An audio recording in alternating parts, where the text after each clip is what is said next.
Bonjour, on est toujours dans l'étude de la convexité des fonctions. On va voir deux propriétés.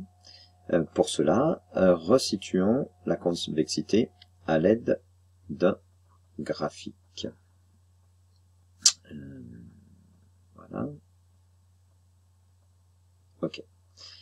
Donc, c'est la fonction x carré, elle est convexe, d'accord, puisque les tangentes sont en dessous de la courbe. Quelle est l'équation d'une tangente? Réécrivons-la.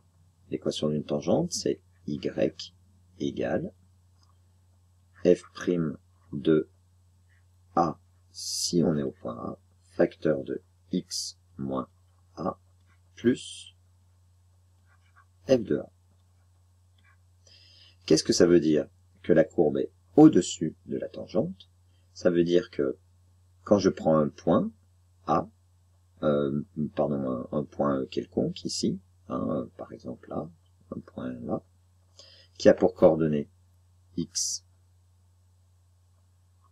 et f de x, oula, ça écrit mal, hein, et bien à ce moment-là, l'ordonnée est au-dessus de l'ordonnée du point situé à la même abscisse x, mais sur la tangente.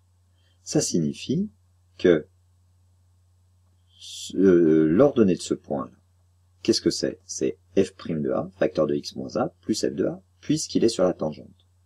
L'ordonnée du point qui est sur la courbe, c'est f de x. Dans ce cas-là, c'est x au carré. Eh bien, ça signifie que f de x est supérieur ou égal à l'ordonnée de ce point, c'est-à-dire à toute cette partie-ci. D'accord? Voilà. Eh bien, c'est la propriété que nous allons écrire. On a la même chose si la fonction est concave, sauf que dans le cas de la concavité, à ce moment-là, l'ordonnée du point situé sur la courbe sera inférieure à l'ordonnée du point situé sur la tangente, toujours pour une même abscisse x. On va écrire ça.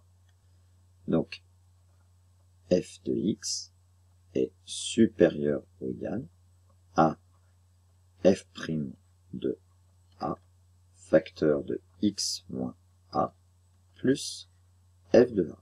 Ça, c'est la convexité. Et la concavité, f de x inférieur ou égal à f' de a, facteur de x moins a plus f de a. C'est si on a la concavité. Donc, je te le redis encore une fois, hein, ça correspond à l'équation de la tangente au point d'abscisse A, d'accord? Et ici, on a l'ordonnée de tout point M situé dans l'intervalle I. Tous les points M de cet intervalle sont au-dessus de la tangente, donc f de x est supérieur ou égal à la tangente. Pareil pour la concavité. Les points M sont en dessous de la tangente, donc f de x est inférieur ou égal à l'équation de la tangente en petit a, n'importe quel point A de l'intervalle. Voilà. On va voir maintenant un théorème, toujours avec une inégalité. Alors cette fois l'inégalité va être la suivante. f de a plus f de b, le tout divisé par 2, va être supérieur ou égal à f de a plus b, le tout divisé par 2. On verra indépendamment la démonstration de cette inégalité. Voyons ce qui se passe sur le graphique qui est ici. Donc on est sur un intervalle a, b, avec une fonction convexe. D'accord? On a bien une fonction convexe, les tangentes sont toutes en dessous de la courbe représentative de ma fonction. Je prends le milieu de l'intervalle. Le milieu de l'intervalle, c'est a plus b, le tout divisé par 2. L'ordonnée qui est sur la courbe et qui correspond du point qui est sur la courbe et qui correspond à ce milieu. C'est ici, c'est f de a plus b sur 2. C'est ce point-là. Maintenant, si je prends le milieu des ordonnées ici, là, le milieu entre f de a et f de b, c'est f de a plus f de b sur 2.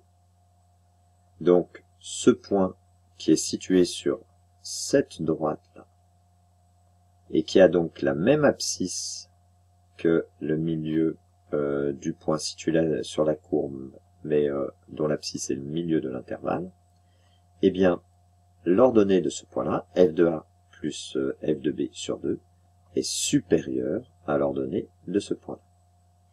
On va voir tout de suite à quoi ça sert sur une application. Voilà. Alors, on veut démontrer cette inégalité. On reconnaît ici qu'on a un carré. Donc ce qu'on va dire, c'est que la fonction x qui donne x au carré est convexe sur R. D'accord? Comme on demande de me démontrer cette inéquation pour tout réel x, on se place sur l'ensemble de tous les réels, c'est-à-dire R. Qu'est-ce que je reconnais ici? Je reconnais en fait que j'ai x plus 1 sur 2, le tout au carré. X plus 1 sur 2, en fait, x plus 1 sur 2, le tout au carré, ça pourrait correspondre à a plus b sur 2, le tout au carré. Ce que j'ai dans mon inégalité ici. D'accord? Avec f qui serait x au carré. D'accord? Et puis, à ce moment-là, que vaudrait a et b? Eh bien, a et b, ça serait a, ça serait x, et b, ça serait 1. On va le vérifier pour l'autre partie de l'inégalité. Pour l'autre partie de l'inégalité, là, ici, on a x au carré plus 1 sur 2. Alors, x au carré plus 1 sur 2. X au carré, c'est bien, ça serait f de a. Si mon petit a, c'est x, 1, ça fait x au carré. Et f de 1 au carré, ça fait bien 1. Et on a bien l'inégalité qu'on veut démontrer. Tout ça parce que la fonction x au carré est convexe. Alors là, maintenant, on va le rédiger comme ça en disant, en posant petit a égale x et petit b égale 1, on a f de a plus f de b sur 2 supérieur ou égal à f de a plus b sur 2. D'accord? Ce qui devient, donc, f de a, c'est x au carré, f de b, c'est 1 au carré, ça fait 1, sur 2, supérieur ou égal à a plus b sur 2, c'est x plus 1 sur 2, puisque a c'est x et b c'est 1, le tout au carré. Et ceci, comme la fonction x au carré est convexe sur R, pour tout x appartenant à R. Et voilà, on a démontré cette inégalité. On s'arrête ici pour cette fois, et on se revoit très bientôt pour parler dérivée, cette fois, lien entre la dérivée et la convexité. À bientôt. Ciao.